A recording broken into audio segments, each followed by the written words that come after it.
A game that looked like it was going to be the T.J. McConnell game for a little while. He goes for 18 in 22 minutes. Quickly became the Jaylen Williams game. 40 points for Jaylen Williams, 14 out of 25 from the floor, and the Thunder in a game where it looked like the Pacers were going to catch them. They had a big lead that the Pacers just kept eating into. It was a 2-point game in the fourth quarter, and things were getting real nervous for the Thunder. You're sitting there thinking, are the Pacers really going to pull this off with Halleburton playing so terribly?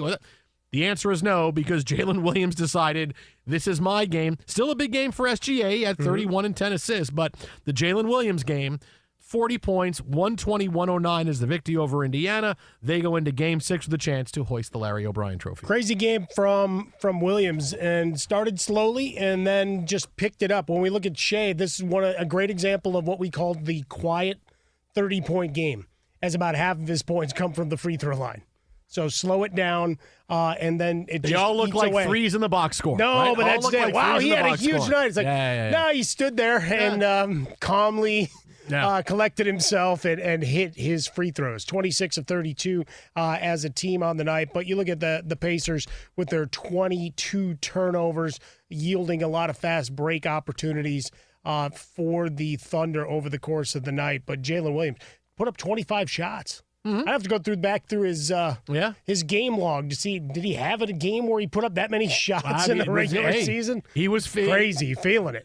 Yes, he was what they call feeling it. Now, this is the difference between Tyrese Haliburton and SGA and Anthony Edwards and SGA, right? It's a very apt comparison because they're both Halleburton and Edwards have been kind of the same player, right? Tonight, Halleburton doesn't play well off the jump. Not playing well.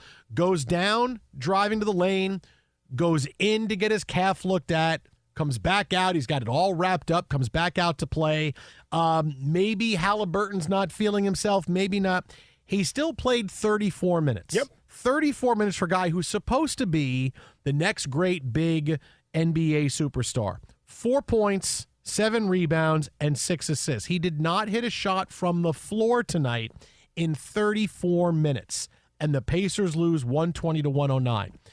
Now, there's going to be a lot of excuses made for Halleburton. Oh, he wasn't playing, he was injured. And I'll call this, it's a load of crap right now. I'm gonna first tell you this. If he was really hurt, he would have been out of the game. Okay? We talked about it last hour a little bit, but look, the game is over. 34 minutes, right? It's the second most minutes of anybody on the team, okay? He played more minutes than Siakam, right? He played more minutes than McConnell. McConnell was playing great. The only guy to play more was your guy, Nemhard. Yeah. Your guy. I think about that miracle 3 all the bleeping time, but... he was minus 12. He only had 7 points tonight, so he wasn't much better than Halleburton. If Halleburton was really hurt, and I'm not saying he wasn't hurt, because obviously he was dinged up, he had to go in, but if Halleburton was really hurt, he's not coming back in this game in the first half, because the Pacers are saying, okay, we can't risk it. It's that bad.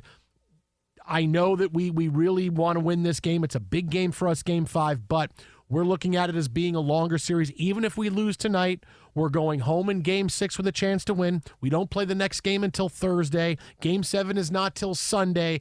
Let's make sure that we have Halleburton for Game 6 and Game 7 where he can really make a difference, and we don't want to play him in a game where he's just going to get hurt more and we really put the rest of the series at risk because we played him in a game where we're down by 13, right? That is exactly what the Pacers would. It's what any team would have done, right? Okay, you know what? No, we're not risking it. He's coming out of the game. But he still played 34 minutes, and he was not aggressive. He couldn't get to the rack. He looked to dish the ball. He looked panicked when he got the ball offensively. Didn't look like he wanted to be aggressive. Didn't look like he wanted to jump back and take shots. He was not into this game, and that's the thing about Halleburton. We saw it last round with Anthony Edwards and SGA, right? Why did I pick? I told you the Thunder were going to the finals. I picked from the beginning because I know SGA is going to be consistently good every single game. And there's all these other stars in the league. They're not stars, but boy, Anthony Edwards really has games where, hey, a couple times a series, he kind of ghosts, and he doesn't try to get into the game. And look, we had a great conversation with Rick Bucher at the end of the Western Conference Finals that, hey, I have to rely on some defensive interpretation from Dante DiVincenzo. It's like, dude, you got to be able to read the defense. Whatever reason it is, Anthony Edwards ghosts too many times in a series. And when your best player ghosts, you can't win.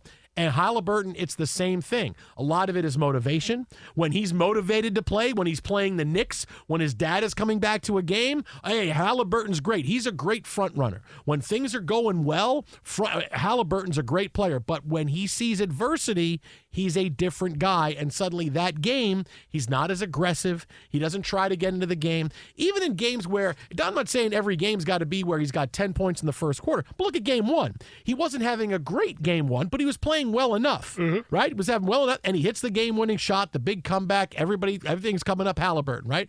But when he struggles in the beginning, he doesn't know or he can't flip that switch and find a way to contribute. Whereas SGA always finds a way, no matter what. Even tonight, we say it's the Jaylen Williams game.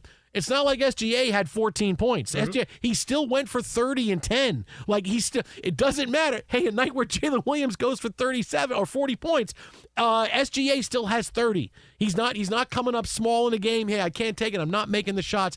Halleburton still ghosts. And that's maybe the best way to describe him. He is a front runner. When things go well early in the game, or he's but there's no way he doesn't come off of bad starts and still find a way to fight through it and contribute to the Pacers the way that other stars do. Whether it's continuing to shoot your way out of it, whether it's I got to set my teammates up and be a decoy, whether I have to get to the free throw line, there's all different ways you can do it. But Halleburton just ghosts his way through, and that's what we saw tonight. And yeah, okay, I get that maybe you're not 100%, but you still played 34 minutes, and this is still game 5 of the NBA Finals, and Halleburton came up with one of the worst games. And if you're a star player, you don't have a game like this. No star. LeBron never had a 4-point game in the NBA Finals. No matter what superstar you want to talk about, they're not having 4-point games like Halleburton. Yeah, we got to make sure for SGA to put the extra respect on his name because he had 4 block shots tonight. Whew. So add that with a couple of steals. But when you look at Halleburton and all of that in those comparisons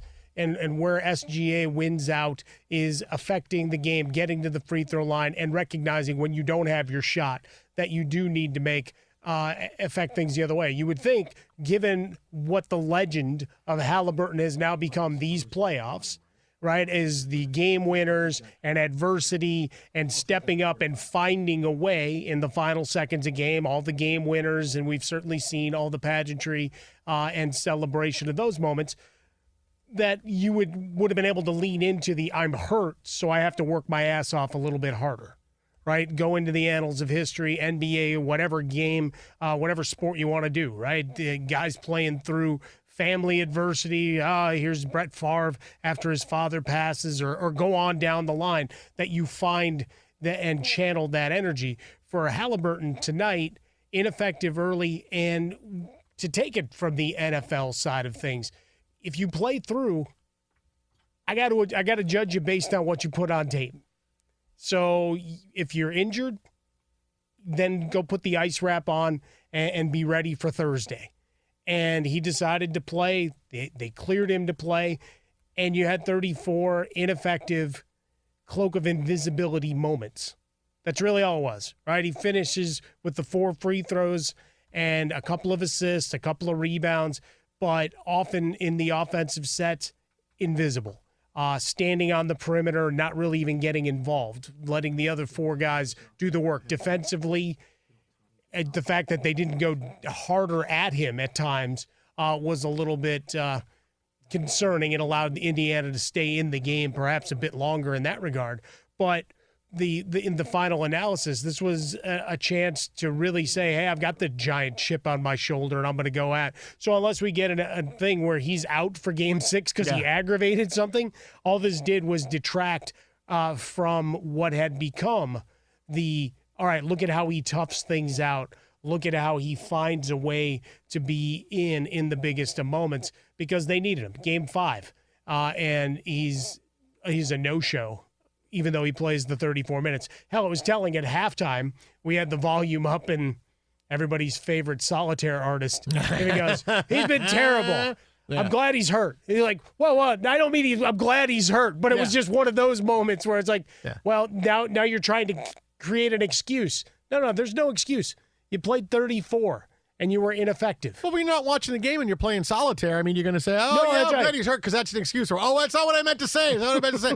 Look, it's really difficult, and the reason I think. Because I could see where some fans are going to say, "Oh, you're too hard on Halleburton. You're being too hard on Halleburton." This is the fine line between being a superstar and being a guy that, hey, boy, you really need to give us a little bit more. Well, you're a back-to-back third-team All-NBA. The stakes have been raised. Yeah, right. They were last year. You got to the conference. You got to the finals, right? And you go down.